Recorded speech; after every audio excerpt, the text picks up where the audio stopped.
देखिए आज मैं क्लास 12th का कैलकुलस का इंटीग्रेशन पार्ट स्टार्ट करने जा रहा हूं और इसमें इंटीग्रेशन हम पढ़ने जा रहे हैं। ठीक है, तो देखते हैं।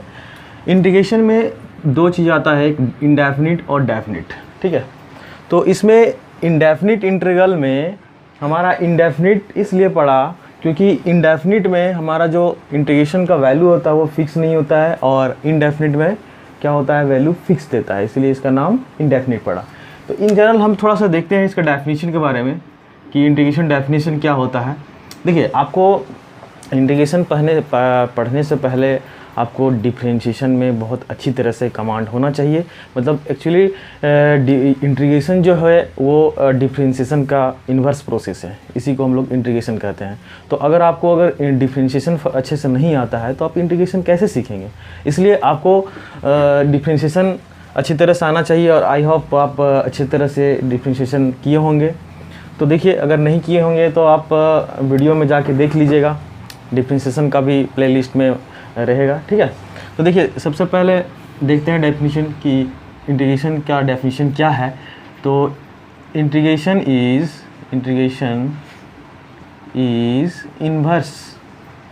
Inverse process of differentiation.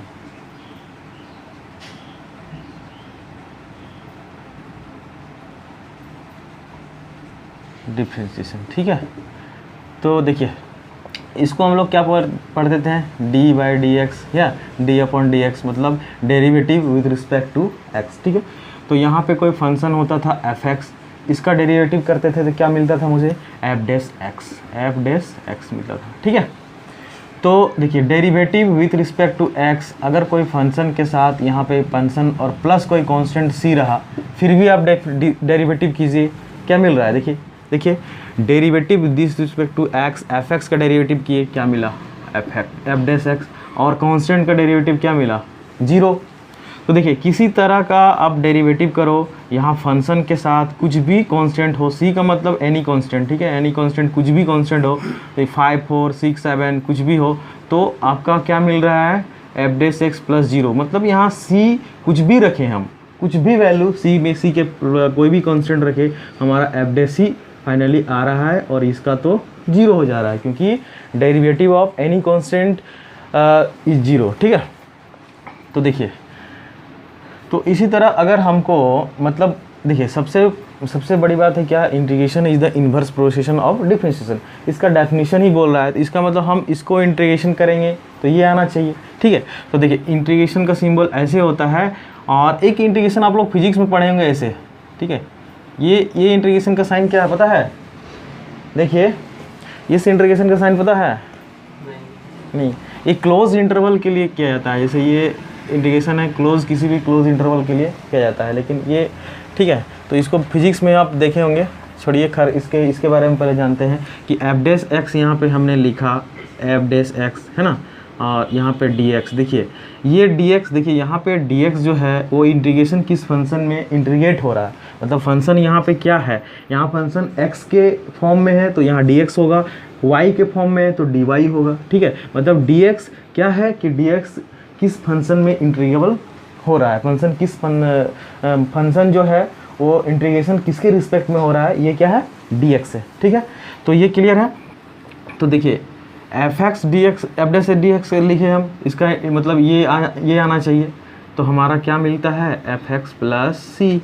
देखिए ये c जो है वो फिक्स नहीं है, क्योंकि अगर हम फिर इसको डेरिवेटिव करेंगे तो ये आ जाएगा ना। देखिए ध्यान से दीजिए, इसको डेरिवेटिव करेंगे तो इस कांस्टेंट का 0 हो जाएगा, ये आ जाएगा, तो यही नहीं इन्वर्स प्रोसेस हुआ।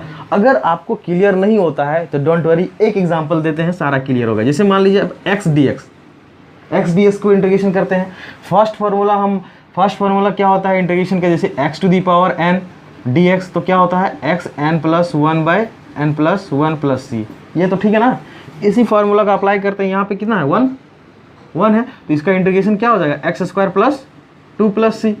देखिए कांस्टेंट आया, कांस्टेंट आना ही है, इसका जन्म सिद्ध अधिकार है। जैसे ही इंटीग्रेशन का साइन हटा मतलब कांस्टेंट सी आया। ठीक है, देखिए अब आप डेफिनेशन क्या बोलता है कि integration is the inverse process of differentiation. इसका मतलब जो भी इंटीग्रेशन हमने किया उसका इंटीग्रेशन किया, फाइनली ये मिला, तो अब इसको डेरिवेटिव करेंगे तो ये आना चाहिए कि नहीं? तो अब देख लीजिए, बिल्कुल देख लीजिए, इसको हम डेरिवेटिव करते हैं क्या, विथ रिस्पेक्ट टू एक्स से। तो देखिए डी बाई डी एक्स और एक्स स्क्वायर बाई 2 और ठीक है, और प्लस सी। बात समझ में आ रहा है? देखिए इसको डेरिवेटिव कर रहे हैं किसके रिस्पेक्ट में, एक्स के रिस्पेक्ट में। कांस्टेंट बाहर निकलेगा 1/2 और एक्स स्क्वायर का डेरिवेटिव क्या हो जाएगा 2x और कांस्टेंट का 0। तो देखिए ये 2 कैंसिल हुआ, तो फाइनली क्या बन रहा है, देखिए x, ये x आ रहा है कि नहीं आ रहा है, इसी को बोलते हैं inverse process of differentiation. Clear है? आई होप क्लियर हुआ होगा। तो देखिए जब भी हम, मतलब आपको डेरिवेटिव याद होना ही पड़ेगा, डेरिवेटिव आपको याद है तो इंटीग्रेशन इजीली हो जाता है। ठीक है, तो इसका हमने क्या किया, डेरिवेटिव किया तो ये मिल गया, इसको अगर हम इंटीग्रेशन करेंगे तो ये मिल रहा है, इसको डेरिवेटिव करेंगे तो ये मिल रहा है। ठीक है, तो ये क्या है, इन्वर्स प्रोसेस ऑफ डिफरेंशिएशन है। ये क्लियर हुआ होगा। तो आगे निकलते हैं, हम थोड़ा देख लेते हैं।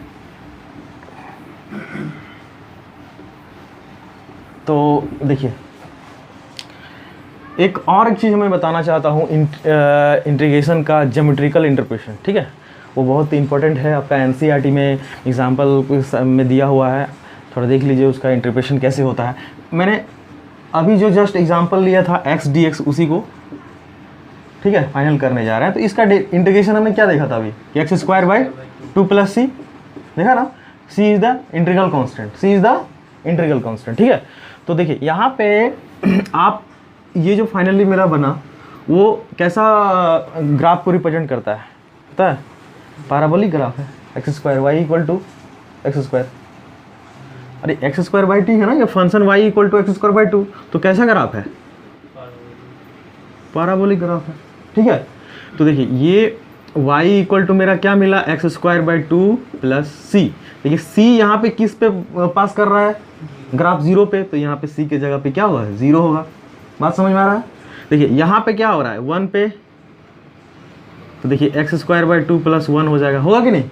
देखिए 1 पे, ये 1 पे, फिर 2 पे कर्व पास करेगा तो एक्स स्क्वायर बाई 2 प्लस 2, समझ में आ रहा है? देखिए नेगेटिव में पार करेगा, नेगेटिव में क्रॉस करेगा ये ग्राफ, तो एक्स स्क्वायर बाई 2 माइनस 1, फिर -2 से करेगा तो एक्स स्क्वायर बाई 2 माइनस 1, इसी तरह ग्राफ बनते रहेगा। तो देखिए ये जो आपका इंटीग्रेशन है वो किसको रिप्रेजेंट कर रहा है, फैमिली ऑफ कर्व को रिप्रेजेंट कर रहा है।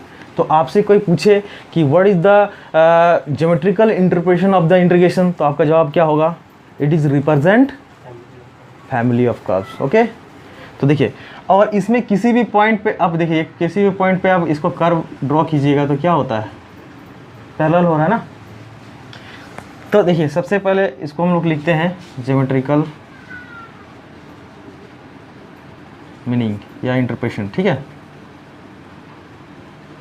तो क्या बोलेंगे, इंटीग्रेशन रिप्रेजेंट क्या, फैमिली ऑफ कर्व्स। ठीक है, तो ये आपका रहा geometrical interpretation of the integration. ठीक है, और इसका कुछ बेसिक रूल होता है, जैसे मान लीजिए आप इंटीग्रेशन कोई कांस्टेंट रहेगा, f(x) dx रहेगा, इसका प्रॉपर्टी ही सोच लीजिए आप, ये प्रॉपर्टीज़ ही है इंटीग्रेशन का, कि कोई भी k कांस्टेंट हो उसके साथ कोई फंक्शन हो तो हम क्या करते हैं, k को निकाल के इसको इंटीग्रेशन करते हैं। ये तो आप डिफरेंशिएशन में पढ़े होंगे। ठीक है, यहाँ पे नहीं क्लियर आ रहा, थोड़ा सुपर, ये ठीक है, चलिए ठीक है। तो ये क्या हो जाएगा, k बाहर निकाल के इसको इंटीग्रेशन करके f(x) प्लस c हमने कर दिया। ठीक है, ये फर्स्ट प्रॉपर्टी हुआ। देखिए सेकंड प्रॉपर्टी, अगर इंटीग्रेशन है, यहाँ पे कोई फंक्शन, दो फंक्शन है f(x) gx और बाहर में क्या है dx। ठीक है, ये वाला क्वेश्चन था, तो आप इंटीग्रेशन इसको भी दे दो और आप इंटीग्रेशन इसको भी दे दो। ठीक है, ये बेसिक रूल है। अगर यहाँ प्लस है तो प्लस होगा, माइनस है तो माइनस होगा। ठीक है, उसके बाद फिर नेक्स्ट जैसे होता है कांस्टेंट बाहर निकाल के इंटीग्रेशन करना है, इनटू है तो हम लोग उसमें पढ़ेंगे बाय पार्ट्स, दो फंक्शन के लिए फंक्शन। तो बच्चों यहाँ पे हम देखने जा रहे हैं सम इम्पोर्टेंस फार्मूला फॉर इंटीग्रेशन के लिए। तो देखिए 1 इंटू डी एक्स, इसका होता है क्या, x प्लस सी हो जाएगा, ठीक है, क्योंकि 1 कांस्टेंट है और dx का इंटीग्रेशन x होता है, ठीक है। Second, e to the power x, कोई भी एक्सपोनेंशियल फंक्शन का सेम होता है, e to the power x plus c होता है। जैसे डिफ्रेंशिएशन में होता था कि e to the power x का derivative e to the power x ही होता था, तो इसी तरह इसमें भी क्या होता है कि इंटीग्रेशन में e to the power x plus c होगा। थर्ड कि a to the power x dx, differentiation में याद कीजिए, डिफ्रेंशिएशन में क्या होता था, a to the power x log a होता था, बेस में जो होता था। इसमें क्या करना है, एज इट इज़ यहाँ पे जो है a to the power x उसको लिखना है, और यहाँ पे जो बेस में जो होगा आपको नीचे लिखना है डिनोमिनेटर में, और एक क्या आएगा, कांस्टेंट, इंटीग्रल कांस्टेंट, ठीक। तो कल को अगर आपको ये क्वेश्चन पूछा जाए कि x to the power a और dA क्या होगा, तो आप क्या जवाब देंगे, क्या जवाब देंगे, देख रहे हैं ना। इसमें जवाब आपको देना है कि यहाँ पे x था तो यहाँ पे dx है, यहाँ पे a है तो यहाँ पे dA है। तो अब कांस्टेंट का काम कौन कर रहा है, x कर रहा है, क्लियर है।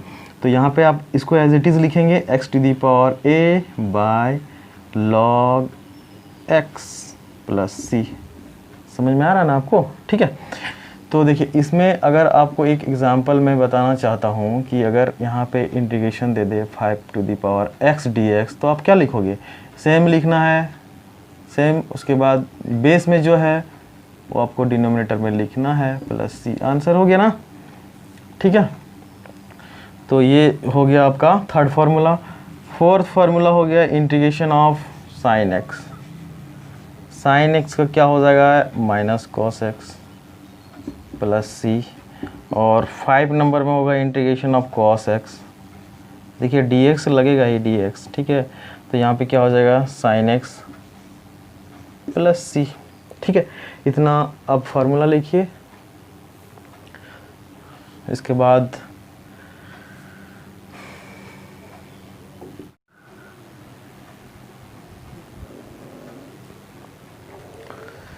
तो ये इंटीग्रेशन का हम आर.डी. शर्मा का एक्सरसाइज 19.1 का कुछ क्वेश्चन लिया है in the base of the above formula, जो हमने पीछे पढ़ चुका है फार्मूला के साथ में।